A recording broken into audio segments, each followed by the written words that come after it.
Hi students, welcome to la excellence initiative Lakshya Eenadu group 1 group 2 current affairs analysis. ఈ article APPSC TSPSC group 1 paper 4లోని economy and development ఇన్ఫ్రాస్ట్రక్చర్కి సంబంధించింది. ఈ ఆర్టికల్లో భారతదేశంలో మౌలిక సదుపాయాల కల్పనపై జరుగుతున్న అలసత్వం గురించి, ఈ అలసత్వం కారణంగా ఎదురవుతున్న పర్యవసానాల గురించి ఇవ్వడం జరిగింది. దేశ ఆర్థిక వ్యవస్థకు మరియు సామాజిక అభివృద్ధికి ఈ మౌలిక సదుపాయాల కల్పన అనేది జీవనాడి వంటిది. ఇంతటి ప్రాముఖ్యత కలిగిన మౌలిక సదుపాయాల కల్పనపై ప్రస్తుతం తీవ్రమైన అలసత్వం చోటు చేసుకుంటోంది. ఫలితంగా కోట్ల రూపాయలలో ప్రజాధనం నష్టపోవటం మరియు వ్యయ అంచనాలు అధికం కావడం వంటి పరిణామాలు చోటు చేసుకుంటున్నాయి. ప్రస్తుత అంచనాల ప్రకారం ఇప్పటికే నిర్మాణంలో జాప్యం వలన అదనంగా 3.37 లక్షల కోట్ల రూపాయల వరకు అధిక భారం మోయవలసిన పరిస్థితి నెలకొంది.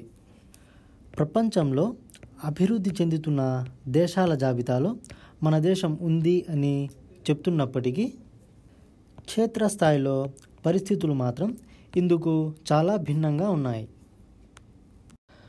మొత్తం 1417 మౌలిక సదుపాయాల ప్రాజెక్టులను ప్రారంభించే నాటికి వ్యయ అంచనాను 17.33 లక్షల కోట్లుగా నిర్ణయించారు.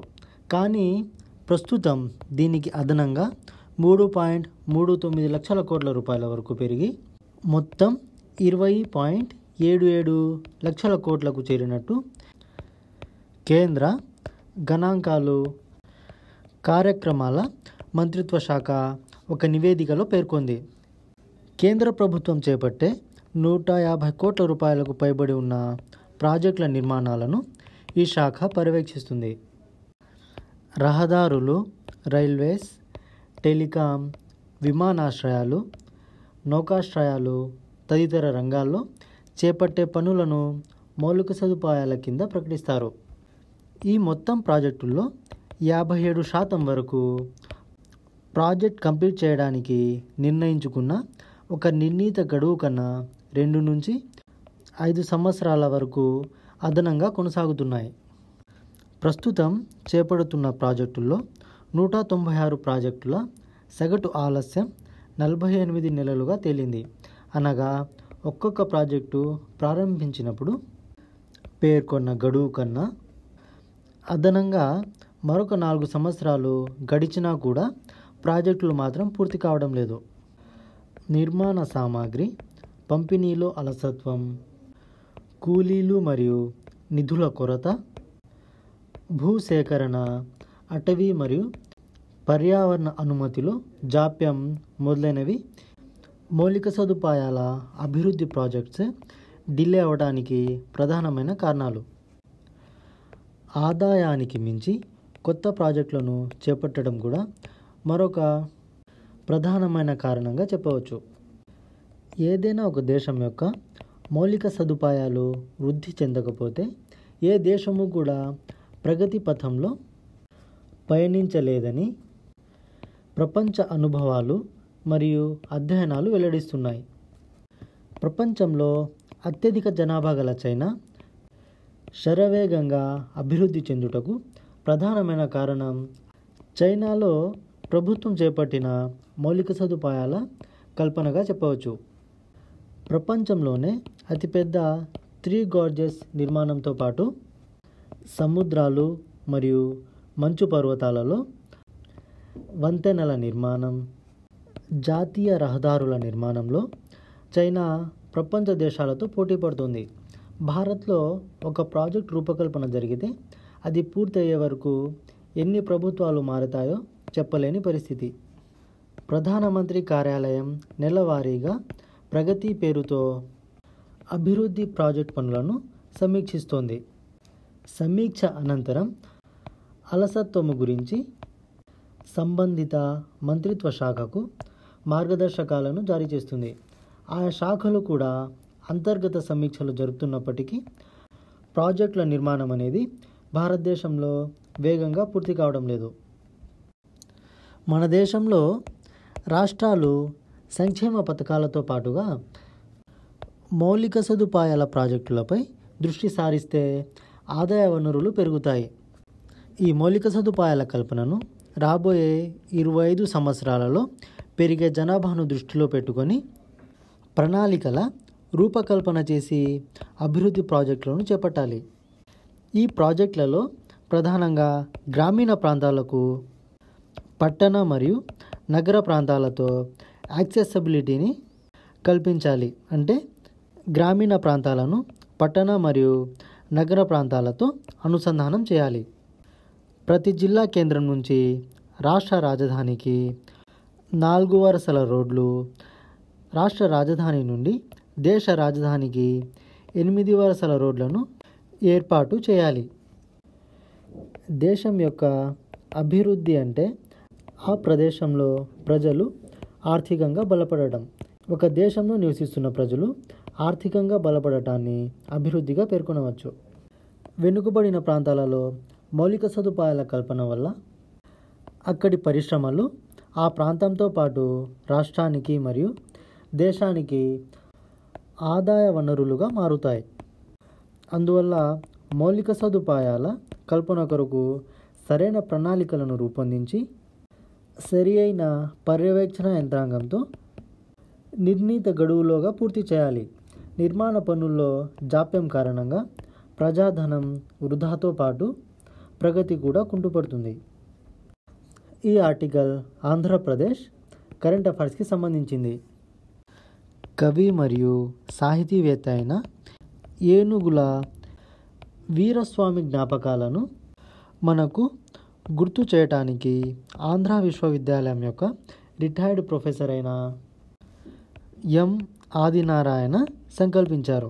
ఇందుకోసం ఈయన 1830వ సంవత్సరంలో ఏనుగుల వీరస్వామి తన 100 మంది అనుచరులతో మద్రాస్ నుంచి కాశీ వరకు వెళ్ళి తిరిగి కాశీ నుంచి మద్రాసుకు 4 కిలోమీటర్ల యాత్రను 15 నెలల్లో పూర్తి చేశారు. ఈ యాత్రను ఆదినారాయణ 25 రోజుల్లో పూర్తి చేయాలని భావించారు. 1830లో ఏనుగుల వీరస్వామి చేపట్టిన ఈ యాత్రలో భాగంగా కాశీ యాత్ర చరిత్ర అనే గ్రంథాన్ని రచించారు. ఏనుగుల వీరస్వామి పూర్తి చేసిన ఈ 15 నెలల యాత్రను ఆదినారాయణ 25 రోజులలో పూర్తి చేయడానికి ఈ నెల 18వ తేదీన యాత్రను ప్రారంభించారు. ఈ ఆర్టికల్ కరెంట్ అఫైర్స్కి సంబంధించింది. కొండవీడు కోట రెడ్డిరాజుల పాలనకు ముందే బౌద్ధ స్థావరంగా ఉన్నట్టు ప్రత్యక్ష ఆనవాళ్లు బయటపడ్డాయి. అమరావతి కల్చరల్ సెంటర్ CEO అయిన శివనాగిరెడ్డి ఈ విషయాన్ని వెల్లడించారు. పురావస్తు శాఖ ఆధ్వర్యంలో శివాలయంలో పునర్నిర్మాణ పనులనేవి కొండవీడులో చేపట్టారు. ఈ కార్యక్రమంలో గర్భగుడిలో 5 వరుసలలో పల్నాటి సున్నపురాయితో నిర్మించిన ఒక వృత్తాకార స్తూపం బయటపడింది. ఇది 12 అడుగుల వ్యాసం, 4 అడుగుల ఎత్తును కలిగి ఉంది. దీనితో పాటుగా పునర్నిర్మాణానికి ఊడదీసిన లక్ష్మీ నరసింహస్వామి ఆలయం వెనుక భాగంలో కొండలో ఒక బౌద్ధ శైలిలో నిర్మించిన ఒక గుహ బయటపడింది. శివాలయం సమీపంలో పార్కింగ్ కొరకు భూమిని చదును చేస్తుండగా బౌద్ధ శిలా మండప స్తంభం బయటపడింది. ఈ స్తంభం ఇక్ష్వాకుల కాలానికి చెందింది.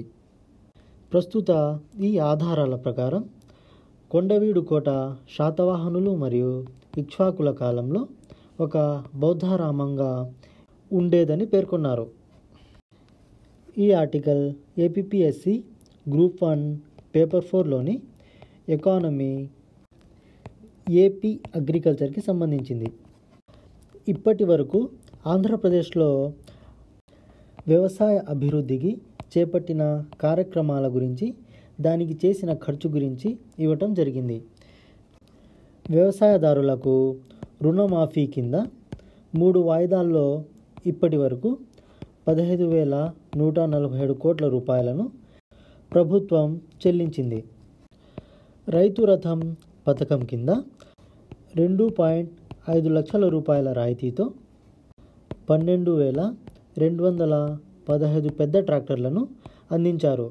ఈ ఏడాది 11,664 ట్రాక్టర్లను అందించాలని లక్ష్యంగా పెట్టుకున్నారు. మద్దతు ధర ఆధారంగా 9.27 లక్షల టన్నుల ఉత్పత్తులను 3,556 కోట్లతో ఆంధ్రప్రదేశ్ ప్రభుత్వం కొనుగోలు చేసింది. వివిధ పంటలకు పెట్టుబడి రాయితీని పెంచారు. వరిపై గల పెట్టుబడి రాయితీని 10,000 నుంచి 20,000కు పెంచారు. మొక్కజొన్నపై ఉన్న రాయితీని 8,333 రూపాయల నుంచి 12,500 రూపాయలకు పెంచారు. పొద్దుతిరుగుడుకు 6,250 రూపాయల నుంచి 10,000కు పెంచారు. వీటితో పాటుగా పత్తి, వేరుశనగ, చెరుకులకు 10,000 నుంచి 15,000కు పెంచారు.